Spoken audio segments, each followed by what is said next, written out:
ferramenta da tua glória. Senhor, também faça com que nós venhamos a entender aquilo que está reservado para nós aprender nesta manhã pela tua santa palavra.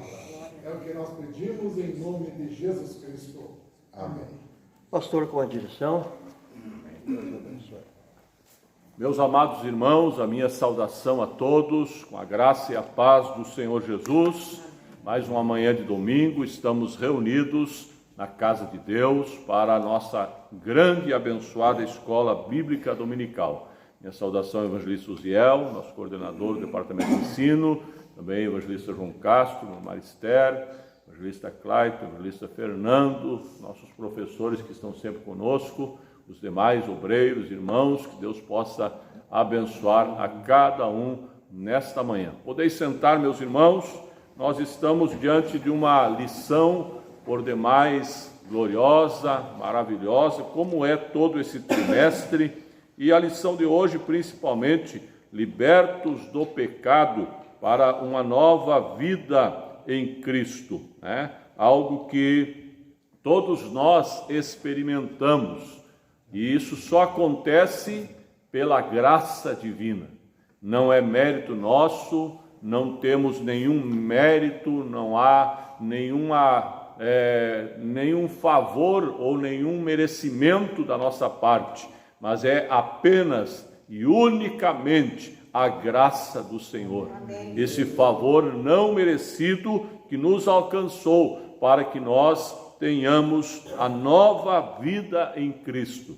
E hoje à noite, já está aqui pronto o tanque batismal, hoje à noite a gente vai mais uma vez testemunhar, vivenciar, experimentar a experiência também de outros que estão entrando nesta nova vida, de irmãos que creram, que aceitaram, foram alcançados por essa graça e que estarão cumprindo a palavra de Deus, descendo as águas batismais e ressurgindo para uma nova vida. Como diz Paulo aos Romanos, sepultados pelo batismo. Nas águas nós nascemos, ressuscitamos, ressurgimos para uma novidade de vida, esta nova vida em Cristo Jesus. E nós vamos então entrar na nossa lição de hoje, que tem como ponto central a graça salvadora de Cristo nos garante a vida eterna. De outra forma, nós não teríamos condições, nem que tivéssemos todo o dinheiro do mundo, não compraríamos, não pagaríamos, não conseguiríamos adquirir a salvação e a vida eterna. Mas que bom que esta graça nos alcançou. Tem um hino que nós cantávamos muito nos corais de 4 vozes e tem por título Maravilhosa Graça. Aquele hino traz da sua poesia, o autor, o compositor, teve a sabedoria, a unção do Espírito Santo para compor uma canção que fala de todos os aspectos desta graça. Maravilhosa, abundante, suficiente, rica, aleluia, a graça do Senhor. E aí eu sempre digo, tem gente que quer colocar alguns acessórios na graça. Se bem que a Bíblia diz que a graça ela é suficiente, só ela basta, não precisa nada mais. Algumas religiões, alguns dogmas, algumas doutrinas, alguns ensinos querem colocar alguns acessórios à graça. Tem que fazer mais isso, tem que pagar penitência, tem que andar de joelho, tem que acender vela, colocam um monte de coisa para tentar fazer com que essa salvação seja alcançada. Não precisa nada disso. A graça por si só é suficiente e nós fomos alcançados por essa graça. Como diz o hino 205, se não me falha a memória da nossa harpa cristã, né? A graça de Deus revelada em Cristo Jesus, meu Senhor.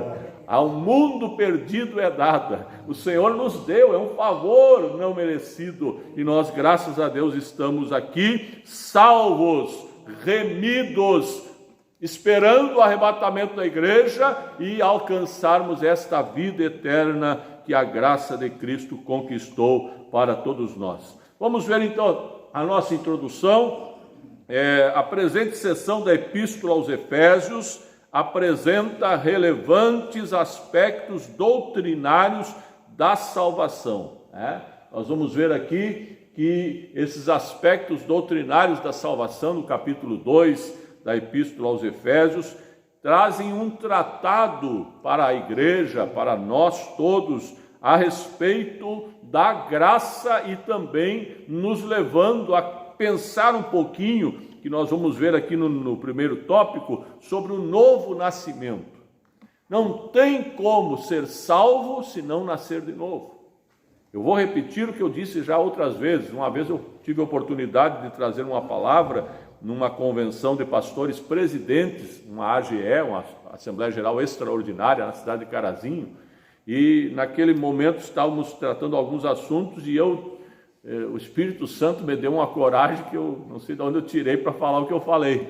Eu disse naquela convenção que tinha pastores que não tinham nascido de novo.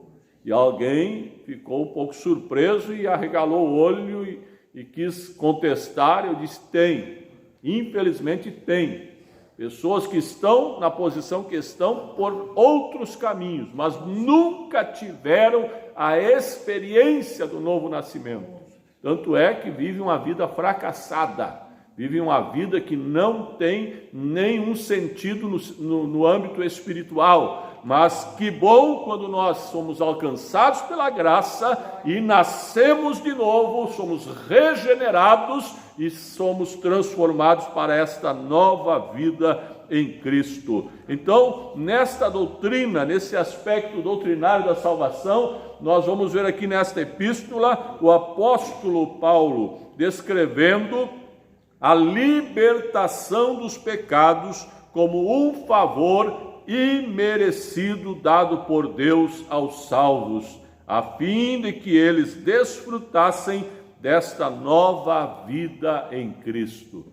Vou contar de novo uma história que eu contei já muitas vezes, de uma irmã que era salva, frequentava a igreja, cantava no coral, era do círculo de oração, mas o esposo nunca quis nada com Deus. O marido era perverso, o esposo dessa irmã não queria absolutamente nada com a salvação, embora ela orasse tanto tempo, ela clamasse ao Senhor, ela pedisse para Deus libertar o seu esposo, mas nunca ele quis se tornar um salvo, um cristão.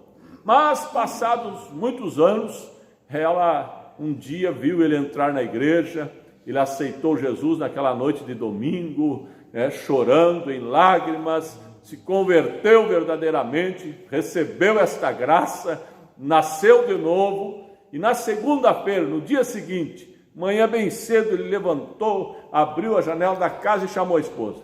Amor, vem cá, olha só, hoje o sol está mais brilhante que ontem, a grama está mais verde, as flores estão mais coloridas, está tudo muito lindo, o que aconteceu?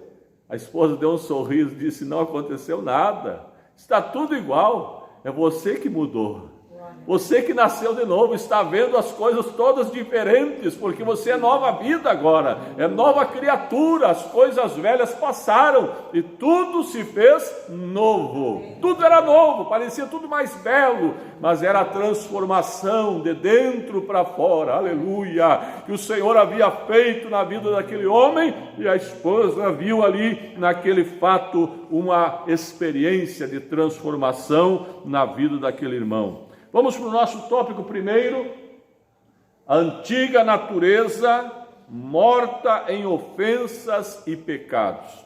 Nós vamos ver aqui o apóstolo Paulo falando, como lemos já no texto áureo, na leitura bíblica em classe, como era a nossa vida antes, como era a nossa natureza antes, morta em ofensas e pecados. No início da epístola, o apóstolo Paulo lembra que antes da regeneração estávamos mortos em ofensas e pecados e éramos por natureza filhos da ira. Essa expressão filhos da ira nos mostra algo que, se nós pensarmos bem, analisarmos mais profundamente essa expressão, nós vamos ver que nós estávamos destinados à ira futura. Nós éramos como diz aqui, filhos da ira, ou seja, nós não tínhamos, humanamente falando, perspectiva alguma.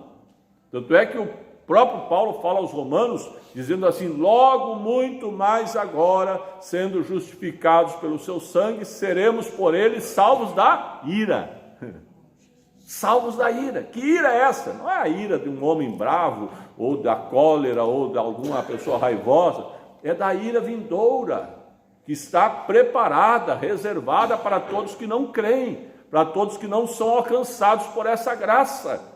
Infelizmente irão para a perdição eterna, serão alvos ou serão vitimados por essa ira lá no futuro. Mas nós éramos atrás, por natureza, pelo pecado original de Adão e Eva, lá no início nós já éramos filhos da ira, destinados para isso. Se não fosse o plano da salvação, se não fosse Jesus, aleluia, se não fosse o magnífico sacrifício do Calvário, nós estaríamos irremediavelmente perdidos. Então nós vamos ver primeiramente a nossa condição anterior, né? O texto diz ali: e vos vivificou, estando vós mortos em ofensas e pecados. Diz o primeiro versículo. A palavra ofensa do grego, paraptoma, tem o sentido de passo em falso, de forma deliberada. O termo para pecado é hamartia, por isso que a doutrina do pecado é a hamartiologia, é o ensino, a doutrina sobre o pecado, o qual descreve como aquele que erra o alvo. Pecar é errar o alvo. Pecar também, como diz aqui na outra palavra, é dar um passo em falso de forma deliberada, fazer de propósito, né? Falsear, tropeçar de propósito, deliberadamente. Mas errar o alvo é uma expressão que nos mostra que o ser humano, se não estiver, como eu disse aqui no jejum sexta-feira de manhã, se não estiver com os olhos fitos em Jesus, como diz o autor aos Hebreus, olhando para Jesus, o autor e consumador da nossa fé, oh glória a Deus, se nós tirarmos os olhos dele, nós tropeçamos, nós erramos o alvo, nós perdemos o foco, nós perdemos o leme da nossa vida, a correção do nosso itinerário ficamos fora, ficamos perdidos. Mas quando estamos olhando para Jesus, o autor e consumador da nossa fé, nós não erramos o alvo, aleluia, nós sabemos para onde estamos indo, porque o Senhor nos garante a certeza da salvação. Vamos adiante. Em vista disso, o homem em sua natureza, olha só, sua natureza decaída, é diagnosticado aqui por Paulo aos Efésios como morto, estando vós mortos em vossas ofensas e pecados. É como se Paulo fosse um médico legista, né, que faz a necropsia. Ele pega a nossa vida e ele faz uma análise e dá o diagnóstico, está morto. Quando a pessoa tem um problema, além do piripaque, vem o médico para diagnosticar se realmente morreu ou não, para dar um atestado de óbito. E Paulo aqui nos declara assim: estavam vocês antes, outrora, no passado, mortos em ofensas e pecados. Mas tem uma segunda parte que fala, mas ele vos vivificou, ou seja, tornou a dar vida, aleluia, que maravilha é esta palavra, onde o Senhor declara que nós mesmo, diagnosticados como mortos, nós podemos adquirir essa nova vida em Cristo Jesus, ou seja, é uma declaração real da condição das pessoas sem Deus, né? E ali diz também que o conceito de morte moral e espiritual provocada pelo pecado, que inevitavelmente separa o homem de Deus. E ali o Paulo, né, o nosso comentarista, pastor Douglas, ele está dizendo, tal qual um corpo inerte, a natureza pecaminosa impede o homem de ouvir e obedecer à voz de Deus. Quem assim vive está morto enquanto vive. Como é que pode isso? Morto enquanto vive. O que Jesus disse para a igreja de Sardes, nas cartas das 7 igrejas da Ásia? Tens nome de que vives, mas estás morto. Irmão Clayton, nome de que vive. Tem carteira de identidade, tem credencial de obreiro, tem cartão de membro da igreja, tem todos os títulos possíveis, tem nome de que vive, mas está morto. Não tem vida espiritual. Pastor Bertoldo Soares, alguém conheceu? Pastor Bertoldo Alves Soares, que era o pastor da bicharada, né? Gostava de pregar sobre os bichos. Ele dizia assim: morto não adianta comprar injeção importada dos Estados Unidos e colocar no morto, não vai fazer nada. Morto não adianta colocar cobertor térmico, não aquece, é morto. A origem, a natureza é de morte, não tem vida. Você pode fazer de tudo, não vai acontecer nada. Assim espiritualmente. Quantos estão na igreja, vêm nos cultos, até tomam e participam da ceia, mas são mortos. Estão, como diz aqui, está morto enquanto vive. Que Deus tenha misericórdia de nós, meus irmãos, que nós venhamos escapar desta natureza antiga, que nós venhamos nos livrar disso e crer verdadeiramente que o Senhor nos deu uma nova vida. Vou pedir licença aqui, vou colocar um pouquinho para cá por causa do sol aqui. Nós estamos gravando a nossa escola para os irmãos que não podem vir, e nós vamos só mudar um pouquinho porque está pegando bem o sol aqui, está ficando ruim o vídeo aqui, né? Mas nós vamos passar para os nossos irmãos que estão lá em casa, que estão acompanhando a nossa lição, porque nós sabemos que muitos do grupo de risco gostariam de estar aqui. O pastor Strasser mesmo me disse: eu gostaria de estar lá na escola, mas a gente sabe que todos os cuidados são necessários nesse momento. Então vamos para o item número 2, nossas ofensas e pecados. Olha só. A má conduta em que noutro tempo andastes é descrita por Paulo por meio da metáfora do ato de andar. Refere-se às atitudes erradas adotadas na vida passada do salvo antes da regeneração. E aí agora nós vamos entrar em algo muito importante.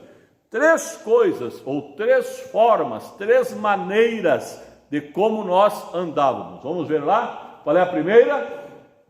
Leiam comigo, todos juntos. Andaste segundo o curso deste mundo. Essa é a primeira forma que nós andávamos no passado. Nós andávamos segundo o curso deste mundo. É ou não é verdade?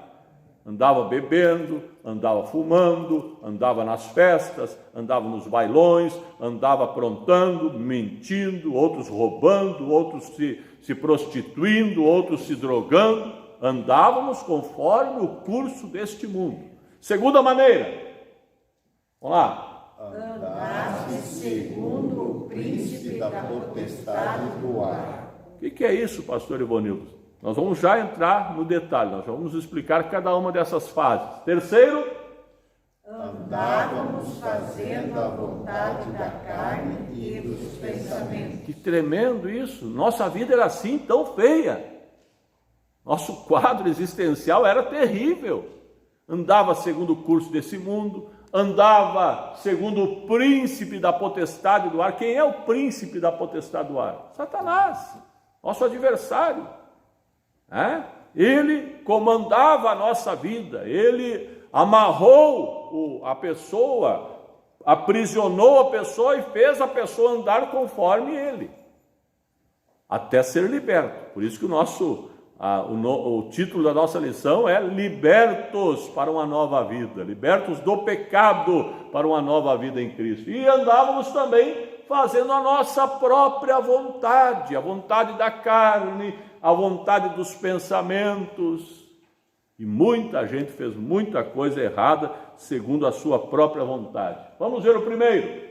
Andaste segundo o curso deste mundo, Os costumes eram praticados conforme o sistema mundano da época, tais como a imoralidade que eu falei antes, o furto, a mentira, entre tantas outras coisas. Uma constatação de que o salvo não deve tomar a forma do mundo, relativizar o pecado e muito menos ajustar-se à maneira de viver do seu tempo. Paulo escreve aos Romanos, está aí o texto citado, capítulo 12, verso 2. Não assumam a forma do mundo, ou não vos conformeis com este mundo, não sejais formatados por este mundo, usando uma expressão mais moderna da área da informática, formatação, né? Formatar alguma coisa é tornar aquela coisa no mesmo molde original de outra coisa, ou adequar a um modelo, adequar a um paradigma, adequar a um sistema já previamente preparado. Não vos conformeis, mas transformai-vos, aleluia, transformai-vos pela renovação do vosso entendimento, para que experimenteis qual seja a boa, agradável e perfeita vontade de Deus, aleluia. Segundo, andastes segundo o príncipe da potestade do ar, uma alusão a Satanás, que exerce autoridade sobre os poderes do mal. Indica também que os agentes malignos têm a capacidade de influenciar os homens desobedientes e incrédulos. Agora deixa eu parar um pouquinho, eu preciso dizer mais alguma coisa. Aqui diz o nosso autor, nosso comentarista, que Satanás, o príncipe da potestade do ar, tem o poder de influenciar os incrédulos e os desobedientes. Até aí tudo bem, eu concordo. Mas e se nós dissermos aqui que às vezes ele influencia até os crentes? Não é só os incrédulos. Não sei se vocês concordam comigo.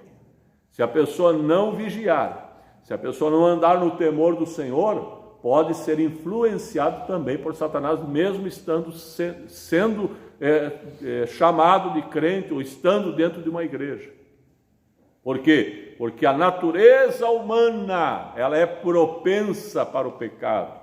Nossa natureza carnal, ela tem propensão ao erro, ao pecado, às falhas. E o inimigo, se nós deixarmos uma brechinha, ele entra por essa brechinha e começa a querer dominar a nossa vida. Por isso que Paulo, ao escrever aos Colossenses, ele diz assim, ó, se já ressuscitastes com Cristo, se já estáis nessa nova vida, pensai nas coisas que são de cima e não nas que são da terra. Porque se nós nos envolvermos com as da terra, nós facilmente seremos dominados por esse príncipe da potestade do ar. Nós estaremos deixando à mercê a nossa vida para que ele tenha algum tipo de domínio. Tem muitas pessoas que eu conheço que até vivem uma vida cristã razoável, mas em algumas áreas da vida são dominados por Satanás. Vou citar uma, não vou citar pecados nenhum, mas vou citar uma área, a ira.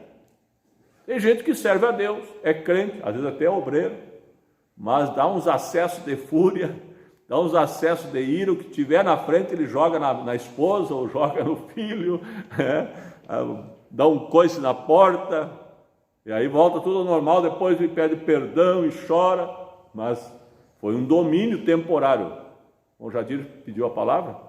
Pecado ele corre na nossa veia, né? Se perder um pouquinho. Exatamente. Misturado com o pecado. Exatamente. Então, segundo o príncipe das potestades do ar, não é só os incrédulos e desobedientes. Claro, esses são dominados, são escravos de Satanás, mas às vezes nós temos que estar vigiando para que não sejamos também atacados. Diz mais ali, mais adiante na carta, Paulo alerta que a nossa luta é contra tais seres do mal. Nossa luta não é contra a carne, nem contra o sangue, mas contra os principados, as potestades, as forças espirituais da maldade nos lugares celestiais. Contudo, não é necessário temer, pois Deus exaltou Cristo acima de todos esses poderes contrários. Aleluia! O nosso Jesus foi exaltado soberanamente. Paulo escreve aos Filipenses dizendo: e o Deus lhe deu um nome que é sobre todo nome, e ao nome do Senhor todo joelho um dia se dobrará e toda língua confessará que Jesus Cristo é o Senhor. Em terceiro lugar, andávamos fazendo a vontade da carne e dos pensamentos.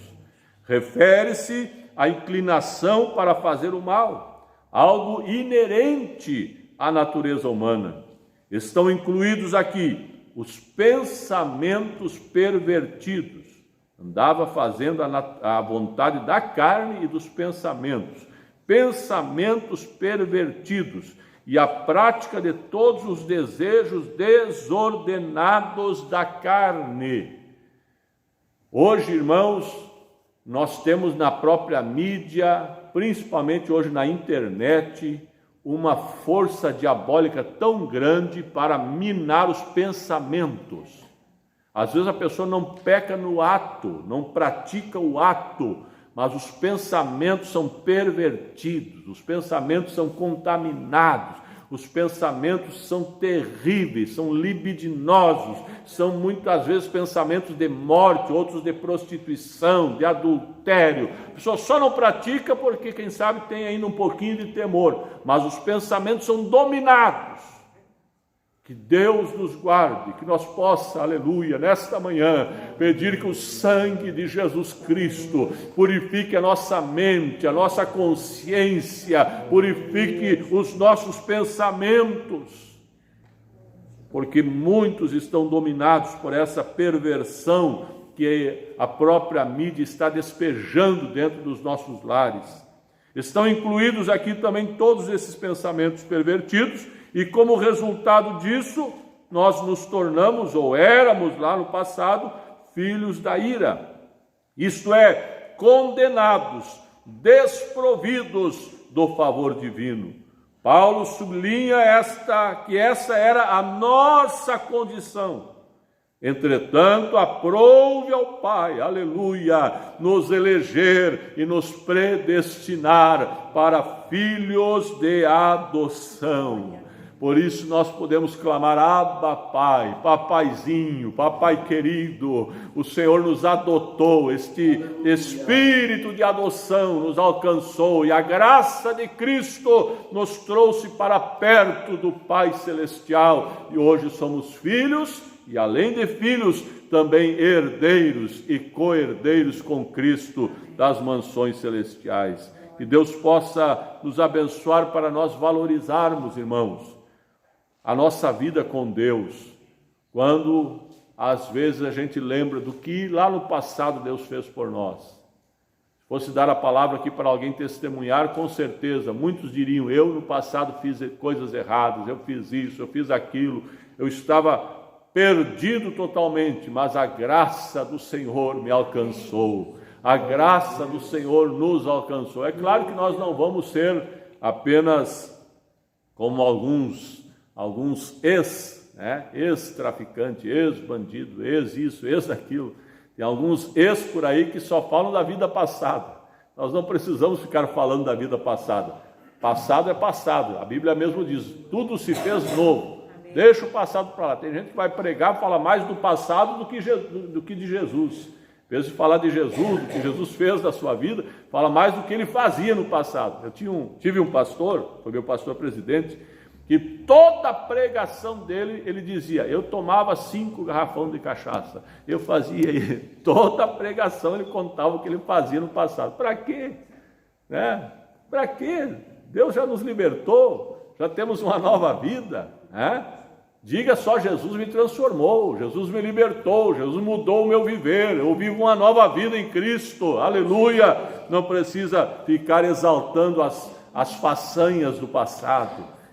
Não preciso ficar exaltando que eu era isso, e outros dizem: eu brigava, eu dava tiro, eu era bom no facão, eu era bom nisso. Ficam se vangloriando de um passado que ninguém quer nem lembrar, Que Deus nos guarde, né? Por isso a lição de hoje fala de uma nova vida, aleluia! Nós temos que velar por esta vida, zelar por ela e também glorificar a Deus por ter nos alcançado com esta nova vida. Então a nossa condição diante de Deus, diz ali na nossa síntese, era caótica, éramos escravos, estávamos condenados à perdição e à morte eterna. Vamos para o tópico 2. Aí vem agora esta maravilhosa graça. Vivificados pela graça.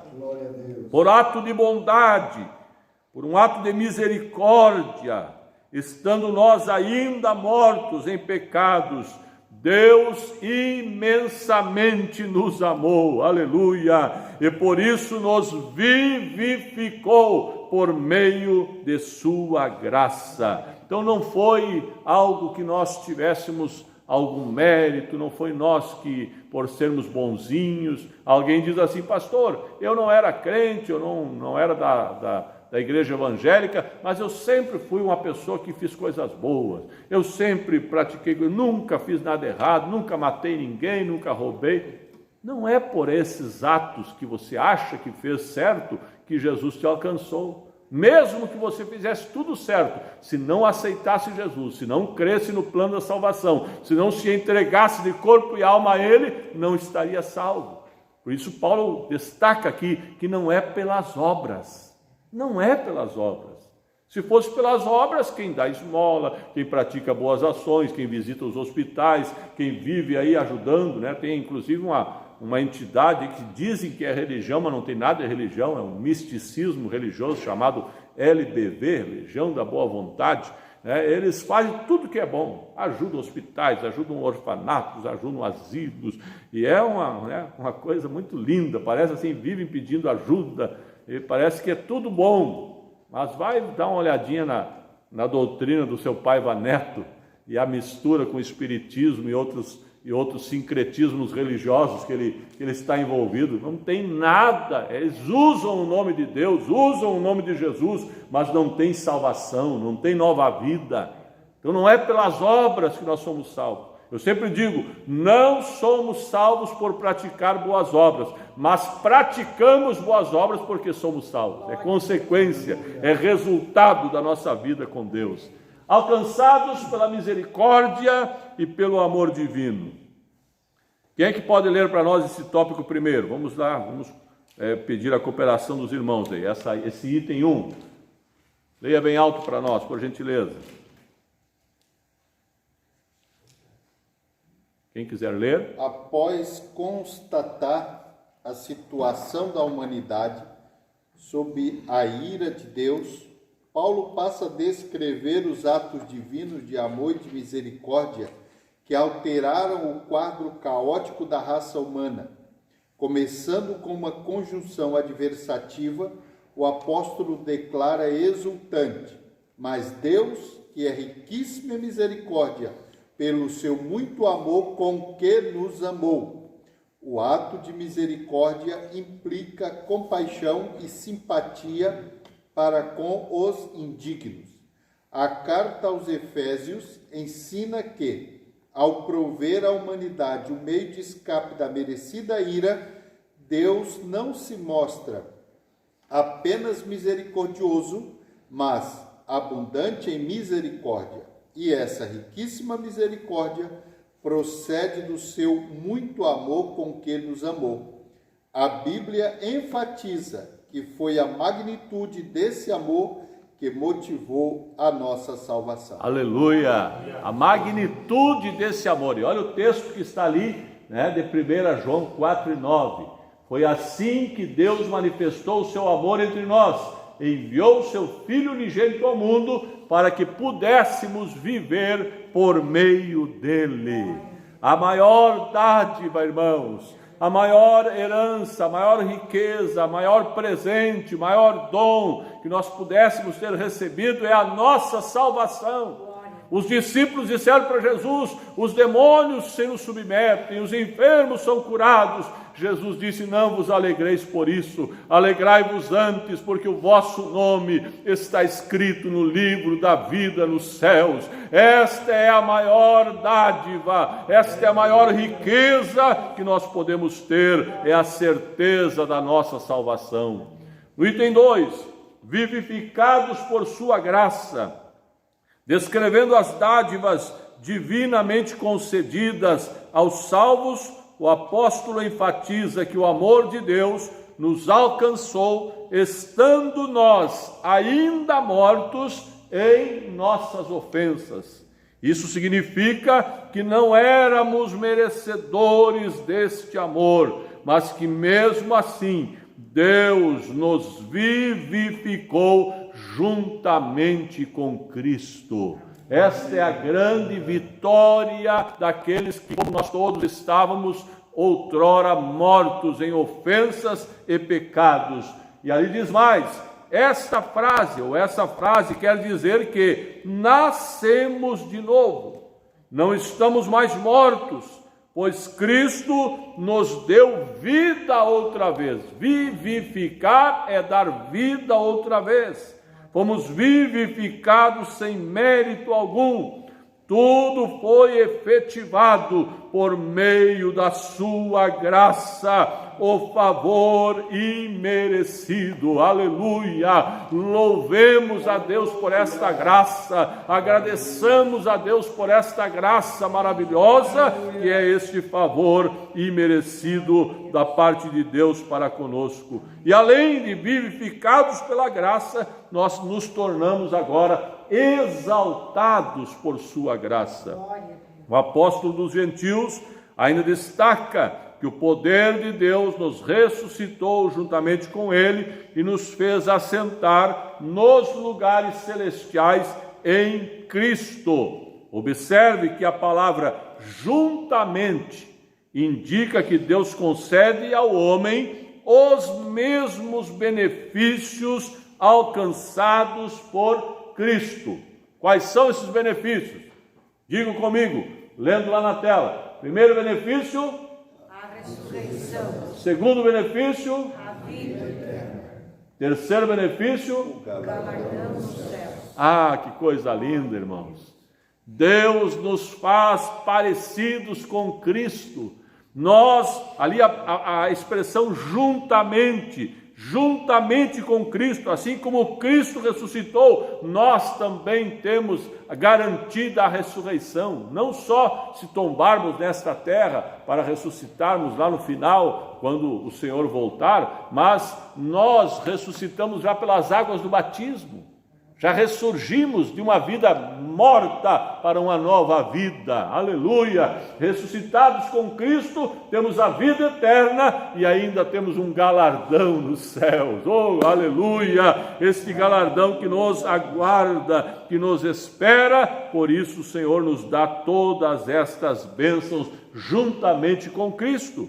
Assim, ao conceder tais bênçãos aos homens, Deus mostrou as abundantes riquezas da sua graça. Vou voltar a repetir, a graça do Senhor é abundante, a graça é suficiente e a graça é rica. Ela tem riquezas. Abundante porque ela tem uma extensão enorme e ela tem um grande alcance. Ela é abundante, não tem falta de nada na graça.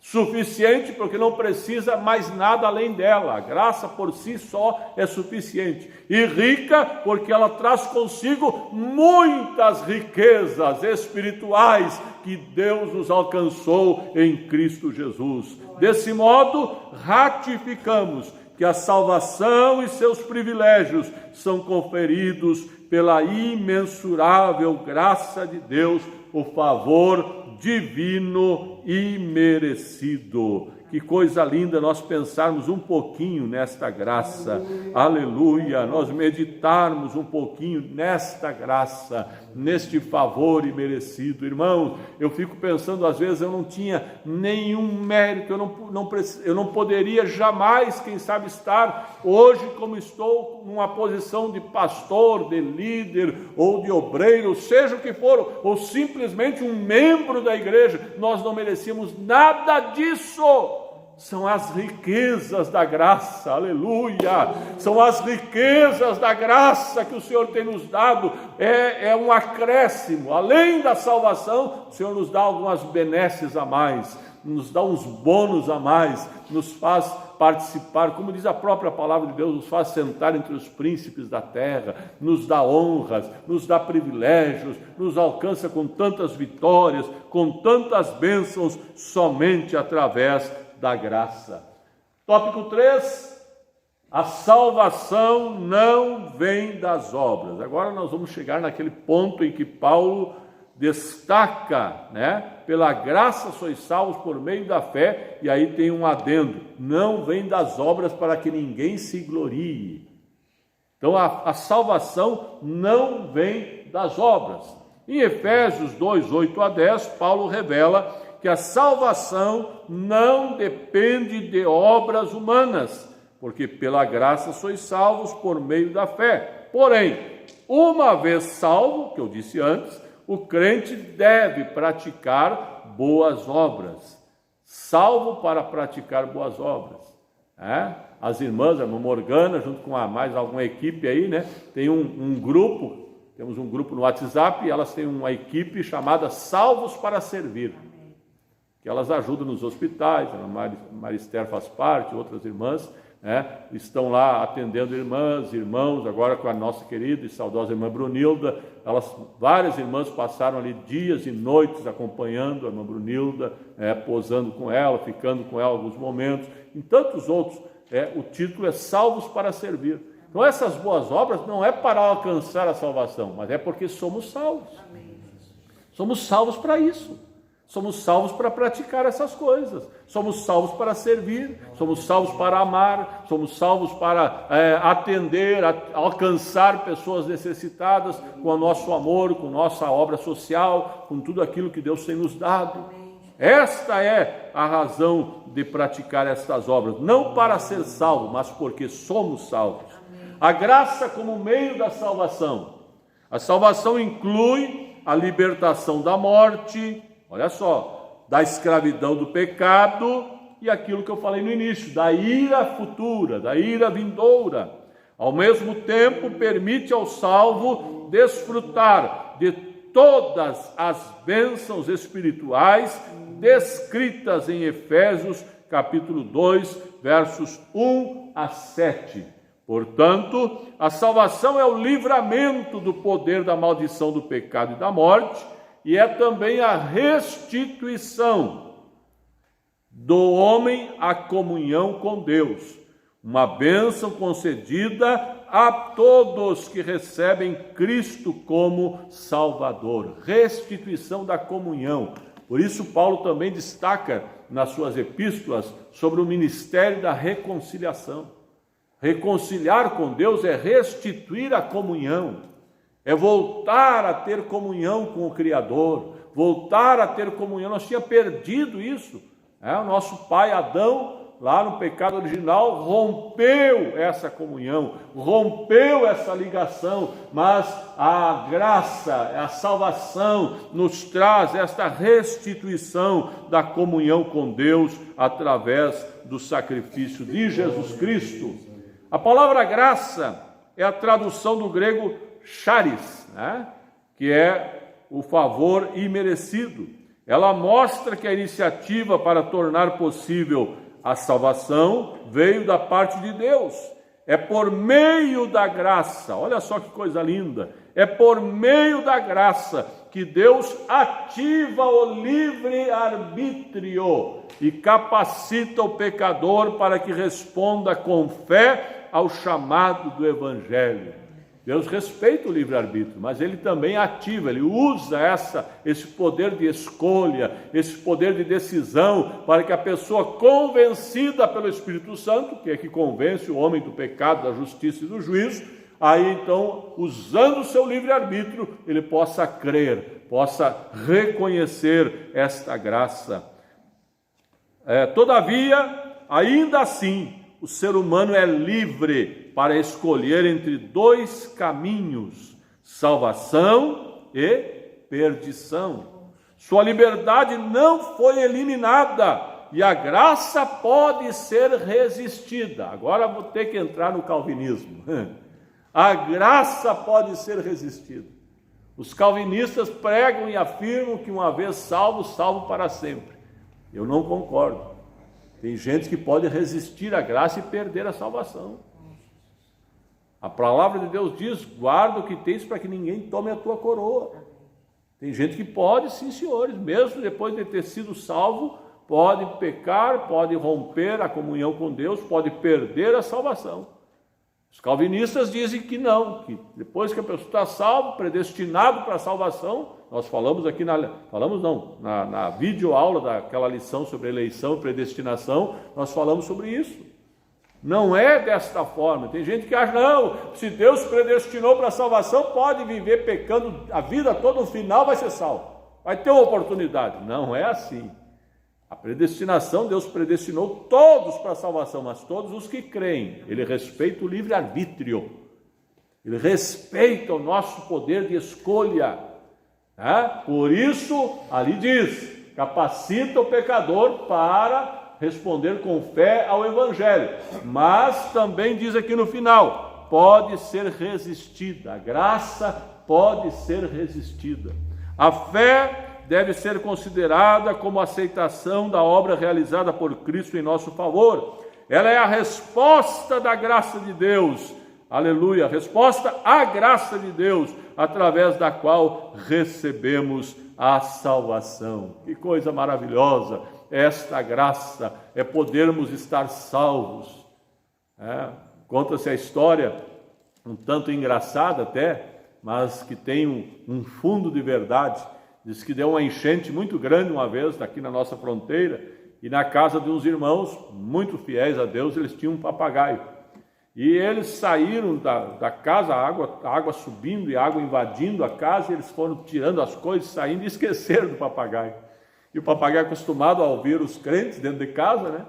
O papagaio ficou na cunheira do telhado. A única coisa que ficou fora da água era a cunheira do telhado. E ele lá, com a água pelos pezinhos, já gritava: que glorioso é ser salvo! Mas ele tinha a experiência de ver os irmãos dizer que era glorioso ser salvo. E ele estava morrendo na enchente, mas estava dizendo: que glorioso é ser salvo! Então, para nós é uma experiência que nós precisamos ter. Nós mesmo na luta, na tempestade que estamos vivendo, nós temos a certeza da salvação. Pode a enchente estar vindo, pode estar vindo toda essa pandemia sobre o mundo, nós podemos dizer assim também: é glorioso ser salvo, ter certeza da vida eterna, aleluia, ter certeza que se tombarmos aqui, o céu nos espera, Jesus está de braços abertos para nos esperar, nos receber e para estarmos para sempre com o Senhor. Número 2.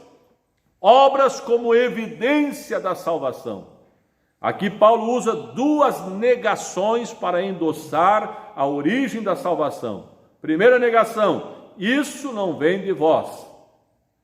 Isso não vem de vós. Essa é a primeira negação, trata da salvação pela graça que provém unicamente de Deus.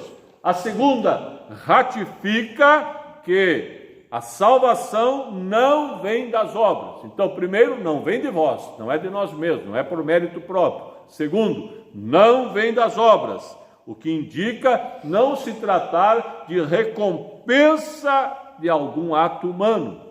Essas afirmações excluem a possibilidade de alguém ser salvo por esforço pessoal. Não existe salvação por esforço pessoal. Embora nós nos esforçamos para entrar no céu, isso é uma outra coisa.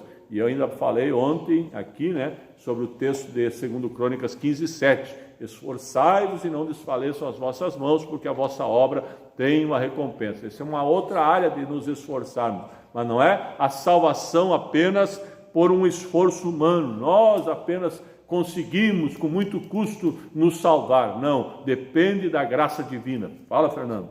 Que a pessoa se esforça para manter Para manter-se salvo. Não para adquirir a salvação. A aquisição da salvação é por graça. Agora, para se manter salvo, a Bíblia diz que o céu é tomado por esforço. Nós nos esforçamos para nos manter nesta posição. Isso depende muito do esforço. Nós temos que batalhar. É uma guerra diária para nos mantermos salvos. Mas não somos salvos por um esforço pessoal. É pela graça do Senhor. Aleluia. Como a salvação, meus amados, é uma realização divina, agora somos feitura sua, criados em Cristo para as boas obras. Uma transformação ocorreu. Agora em Cristo somos uma nova criatura, conforme 2 Coríntios 5,17, as coisas velhas passaram e tudo se fez novo. Por isso, se antes o apóstolo usou a metáfora do andar numa perspectiva negativa, outrora andávamos fazendo obras más. Agora, por meio de uma perspectiva positiva, somos instados a fazer boas obras, ou andar fazendo boas obras, não como meio para ser salvo, mas como evidência da salvação. Aleluia! Nós praticamos coisas boas, bons costumes, boas obras, porque somos salvos. É uma consequência da nossa salvação. Nossa conclusão, para encerrarmos a lição de hoje: antes da regeneração, éramos filhos da ira e condenados à perdição eterna. Por ato do amor divino, meus amados irmãos, por meio da sua maravilhosa graça, nos tornamos filhos por adoção. Essa gloriosa salvação nos foi concedida, está aqui na próxima tela. Essa gloriosa salvação nos foi concedida independente de nossas obras. A partir da salvação, passamos a praticar boas obras que glorificam ao nosso Pai que está nos céus. Aleluia! Glorificam a Deus. A nossa vida é para a glória de Deus. A nossa vida é para glorificar a Deus. A nossa vida é para exaltar aquele que, através dessa maravilhosa graça, nos alcançou e nos concedeu a vida eterna. Então, saiba, meu irmão, saiba, minha querida irmã, que nós somos libertos do pecado para essa nova vida em Cristo. O Senhor nos libertou, o Senhor nos livrou, o Senhor nos resgatou. Como diz um hino da nossa harpa cristã: no céu não entra pecado. 422, se não me falha a memória. No céu não entra pecado.